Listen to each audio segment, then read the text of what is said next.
En primera plana, Carlos Herranz.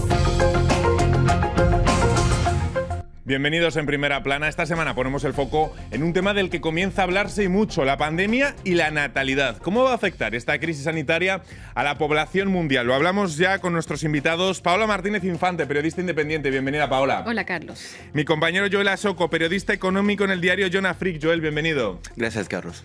Y en duple, saludo ya a María Eugenia Cosio Zabala, profesora emérita en demografía en la Universidad París III. Señora Cosio Zabala, muy buenos días.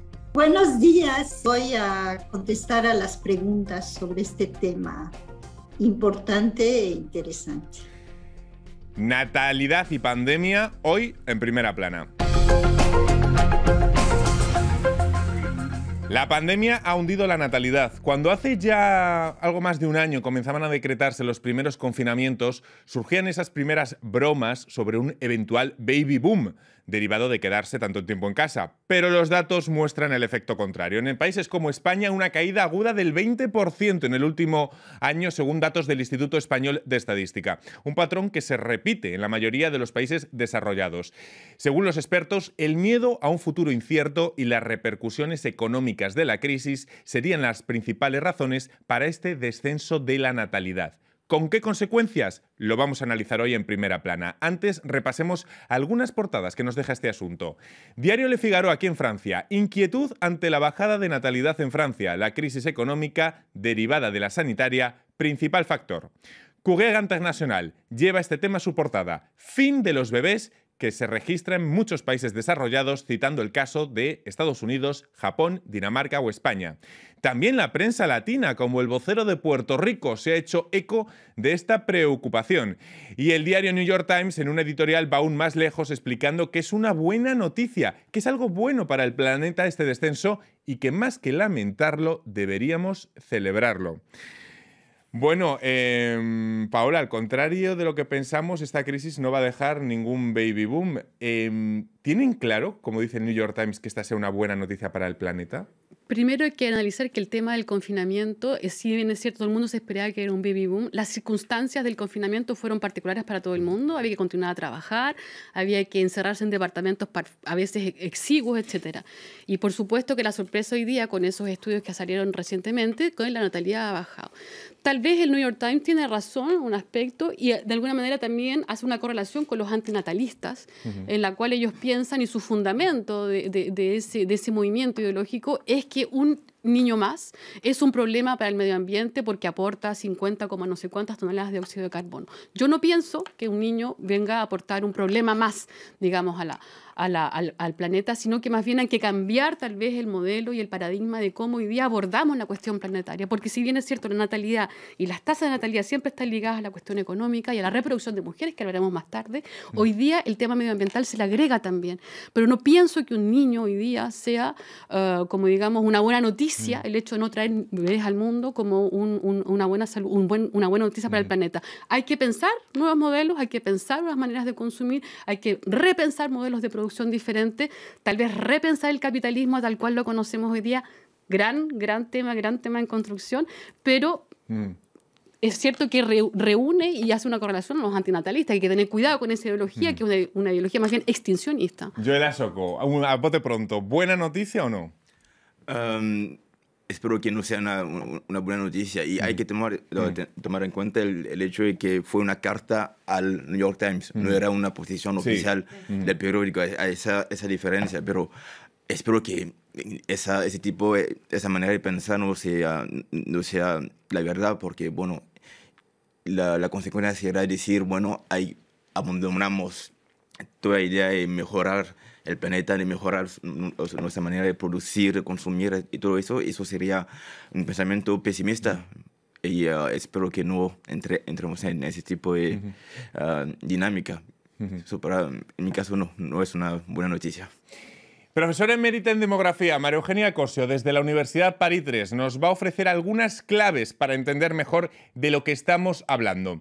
¿Cómo debemos analizar esta bajada de natalidad?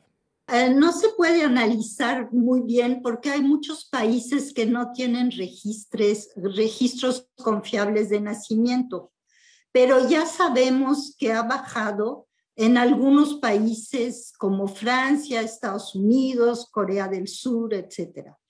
Esa reducción no es nueva, es una reducción de largo plazo que empezó muchísimo antes que la pandemia de COVID-19, porque la pandemia es una situación de crisis. Y sabemos, los demógrafos, que cuando hay crisis hay reducción de la fecundidad, porque las parejas no quieren hacer proyectos de nacimientos, tener hijos, cuando hay una crisis.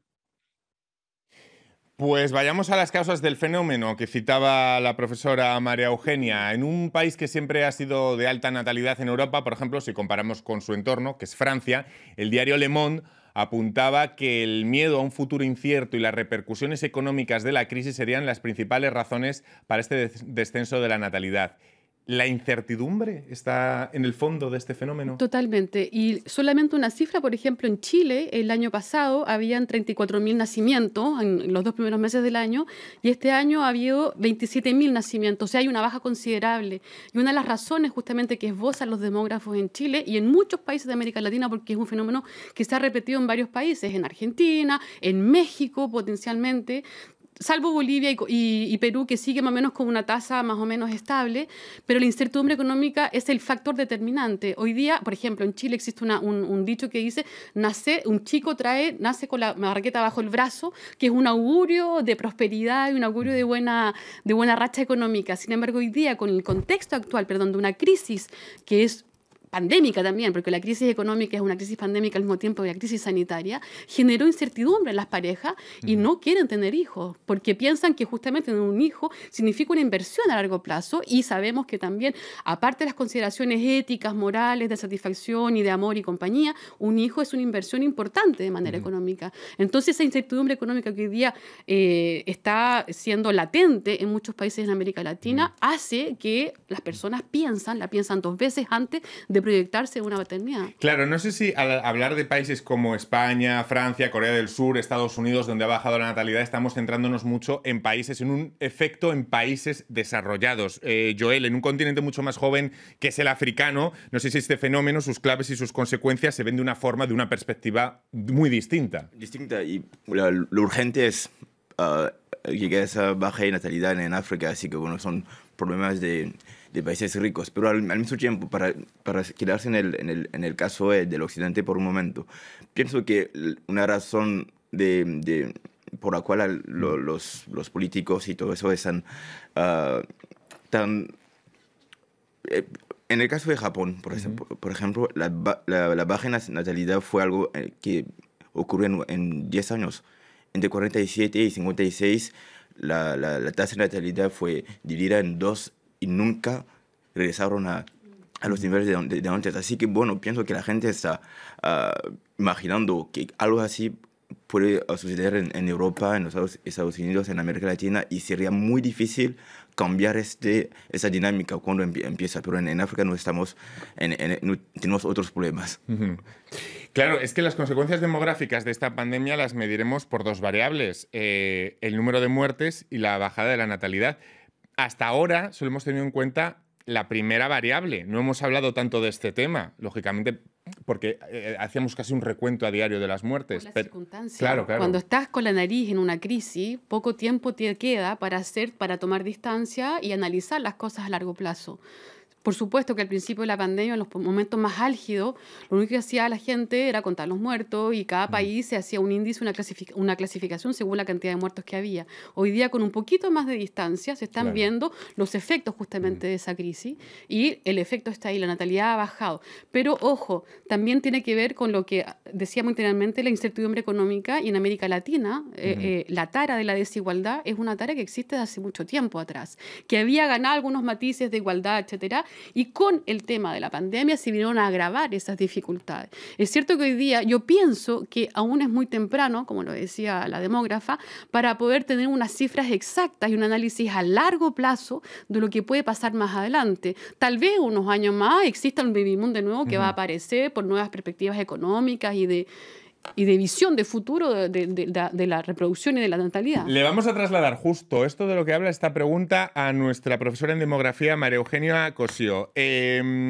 A partir de este punto, profesora María Eugenia, ¿esto es un paréntesis causado por la pandemia, esta bajada de la natalidad, o es una tendencia más de largo recorrido que ha venido para quedarse? Primero, la pandemia no ha terminado y no sabemos cuánto va a durar.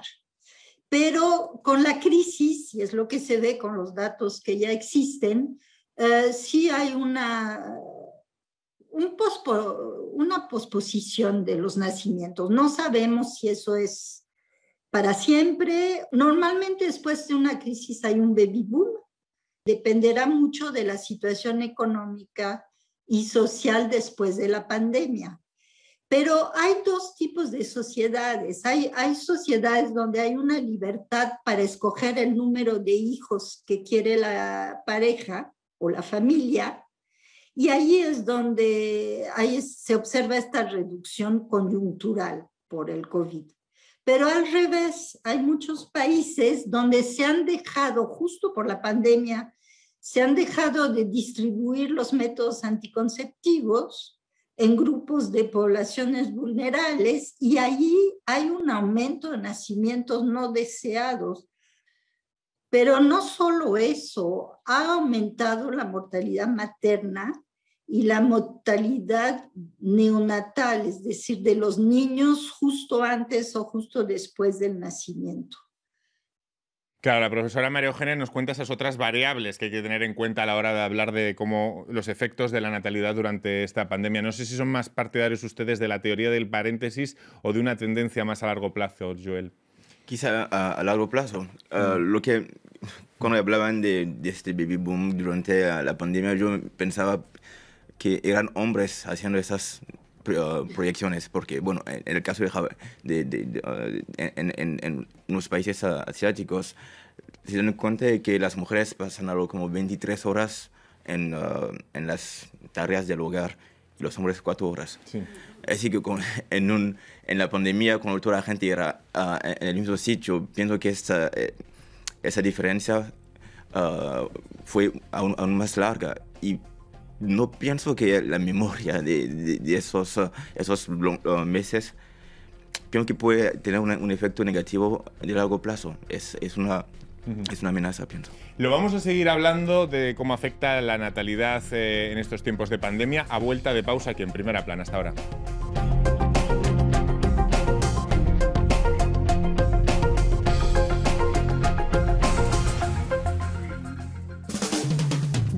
De junio al 2 de julio, Francia acogerá en París el primer Foro Generación Igualdad, el encuentro feminista mundial más importante de los últimos 25 años. La crisis del COVID-19 ha reforzado la urgencia de la situación para millones de mujeres y niñas de todo el mundo. Movilicémonos. Forum Generación Egalité.fr para hacer realidad la igualdad entre mujeres y hombres. En colaboración con France Media Monde.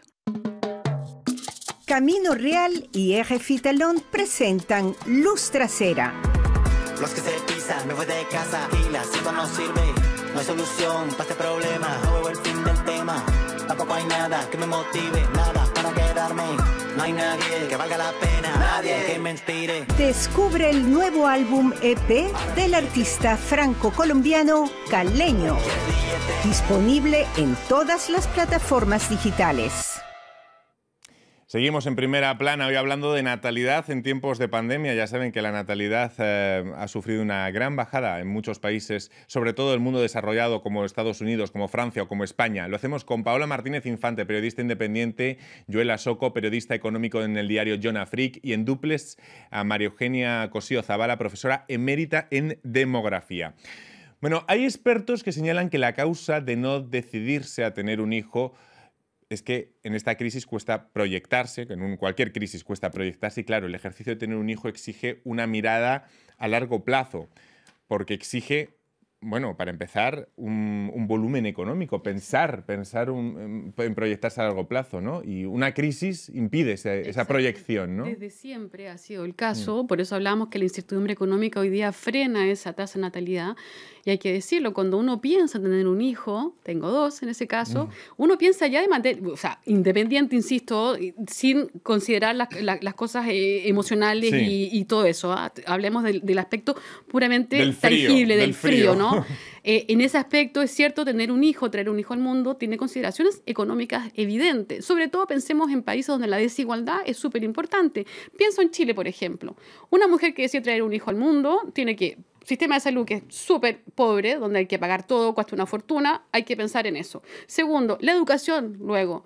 La educación en Chile es carísima, es una de las más caras del mundo. También hay que pensar en una proyección, en una inversión a futuro. Entonces, por supuesto que en periodos de crisis económica, hoy día y sobre todo con la incertidumbre, porque como bien lo decía la demógrafa, aún no salimos de la pandemia, toda esa incertidumbre pesa sobre la proyección a futuro, no solamente de las parejas, porque hay los matrimonios, qué sé yo, se proyectan, qué sé yo, y también de las mujeres que deciden tener solas hijos también.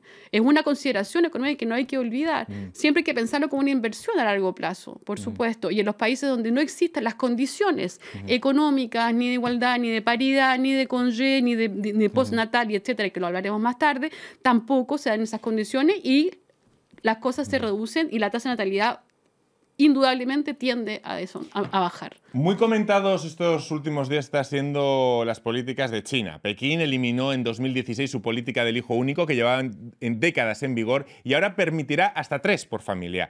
Quizás síntoma de su nivel de desarrollo, estos problemas ahora de natalidad. Profesora María Eugenia Cosío, ¿será suficiente esta revolución en China para luchar contra el envejecimiento de su población? Eso tiene que ver en China con la carencia de mano de obra. El cálculo es, en 78 había exceso de llegada de trabajadores en el mercado de trabajo. Y ahora, como hay mucho envejecimiento, pues hay carencia. Pero lo que están proponiendo, como multar a los más ricos si no tienen más de 2 hijos o cosas así, todavía los expertos piensan que es muy difícil de implementar. Entonces es una política en construcción. Los migrantes rurales hacia las ciudades que van donde hay trabajo y que se encuentran con muchas dificultades, esos no van a tener más hijos y además no son los más ricos, al revés. Hablamos del caso de China y le quiero preguntar a Joel, periodista económico, ¿cómo deben ir encauzadas las ayudas de un Estado para fomentar la natalidad? Ahora que nos vamos a encontrar con estos problemas en muchos países, ¿qué parámetros, qué criterios tienen que tener unas autoridades para planificar una buena política de natalidad? Hay lo que llaman los costos de oportunidad. Usted habló del costo, del gasto que uno tiene que hacer con niños, pero las mujeres que tienen niños tienen que abandonar algunas oportunidades profesionales. Y eso es algo que la gente tiene, el gobierno y todo tiene que tomar en cuenta. Y en muchos casos no lo hacen. Y eso es para mí el factor fundamental para cambiar la dinámica. No se puede hacer una política estatal de natalidad, digamos, sin hoy día considerar el tema de la paridad. Porque si no, un Estado va a ser un Estado paternalista y decirle de nuevo, dictador de órdenes, tú tienes que reproducir porque necesitamos más niños para poder pagar pensiones y mantener la economía más adelante. Eso es una posición paternalista que corresponde a un patriarcado que hoy día las mujeres no quieren. Y eso lo sabemos. Hoy día en América Latina, por ejemplo, las mujeres son cada vez más decidoras de su sistema de reproducción.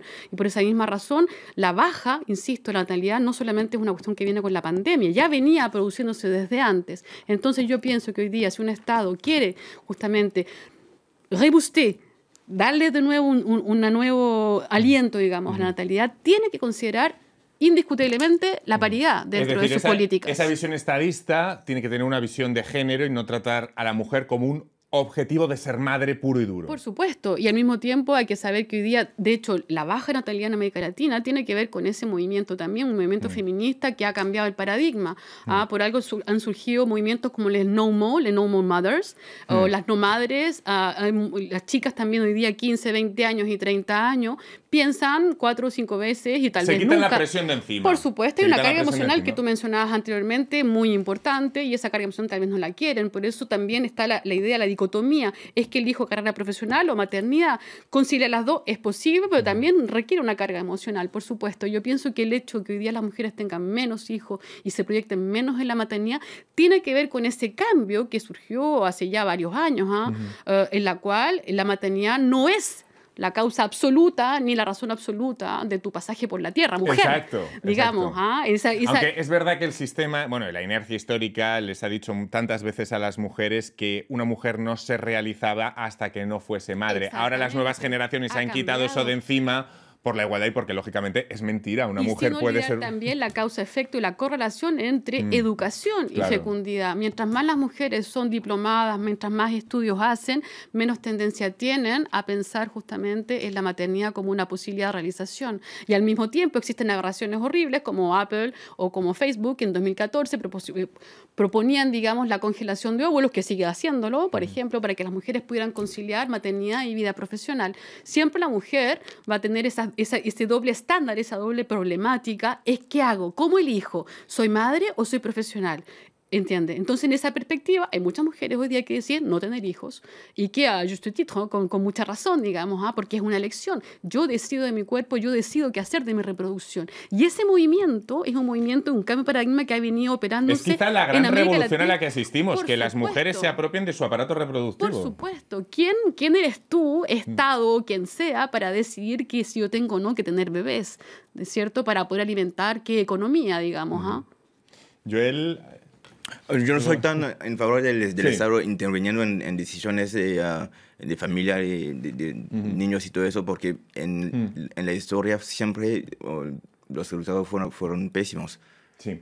Casi siempre. Así que bueno, son decisiones individuales. Lo que el Estado puede hacer es facilitar la decisión. Es decir, si uno quiere chicos, el Estado viene con diferentes sistema para incentivar a la gente a hacerlo, pero...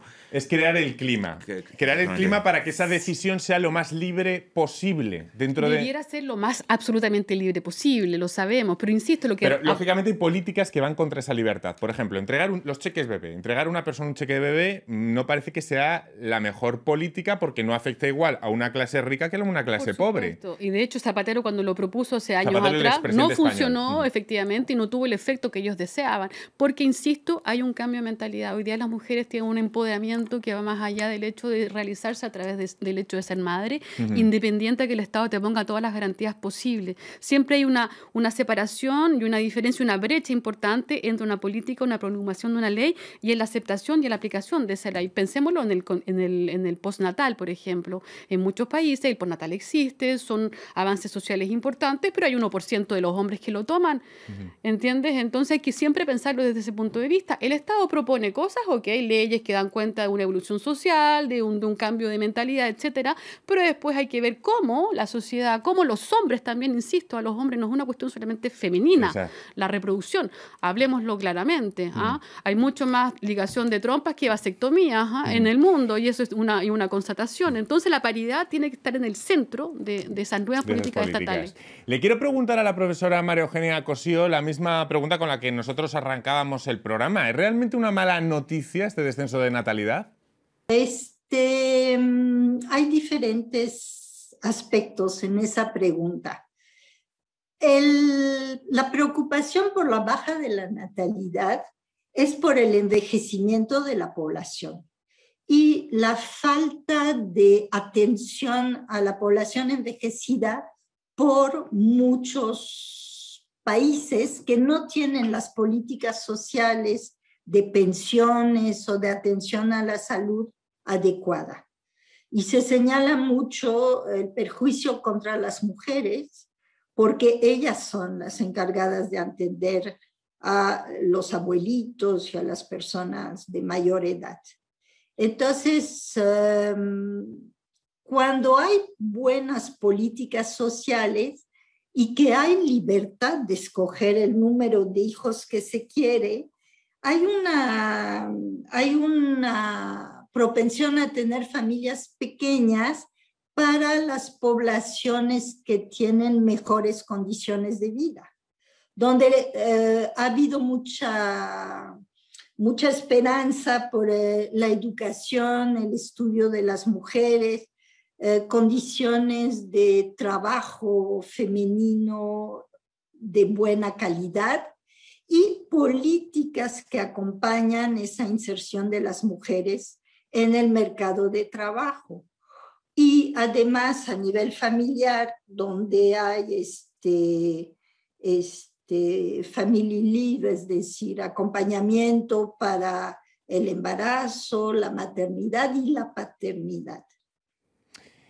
Políticas que acompañan a las mujeres, esa visión de género a que se refería María Eugenia, que la nombraba también mi compañera Paola antes. Quizá, por ejemplo, podemos decir, Joel, que Escandinavia ha sido un buen ejemplo en los últimos años en crear esas condiciones. Sí, porque es un sistema completo, no son solamente cheque bebé, no son solamente incitaciones legales para crear más oportunidades. Es un sistema completo. En el que los hombres se toman sus días de baja parental, en el que, claro... Exactamente, sí. El Estado, la sociedad y las empresas, todos tienen un interés en que el sistema funcione. Así que, bueno, sí, funciona. Recordemos que durante la pandemia habíamos hablado hace unas emisiones atrás sobre la dificultad de las mujeres porque su trabajo había sido muy precarizado durante la pandemia y que eran las principales afectadas, principalmente en América Latina y también en África. Y también hay que considerar eso. Es cierto que los sistemas nórdicos, por ejemplo, hay un sistema social que es global, que influye, que tiene que abarca todos los aspectos de la sociedad, tanto en las tasas de natalidad como en las empresas y compañías. Hay que tal vez tomar como ejemplo, siempre lo tomamos como ejemplo, pero después ahí de llevar las cosas a la materialidad de nuestras realidades latinoamericanas, dispares y súper desiguales, también es más complejo, pero insisto que hoy día es una oportunidad para los estados de pensar en paridad. Me quedo ya sin tiempo. Muchísimas gracias a los tres. Ha sido un placer. Ya ven qué tema tan complicado, con tantas aristas, que el que hemos tratado hoy en Primera Plana. Hasta la próxima semana. Muchas gracias.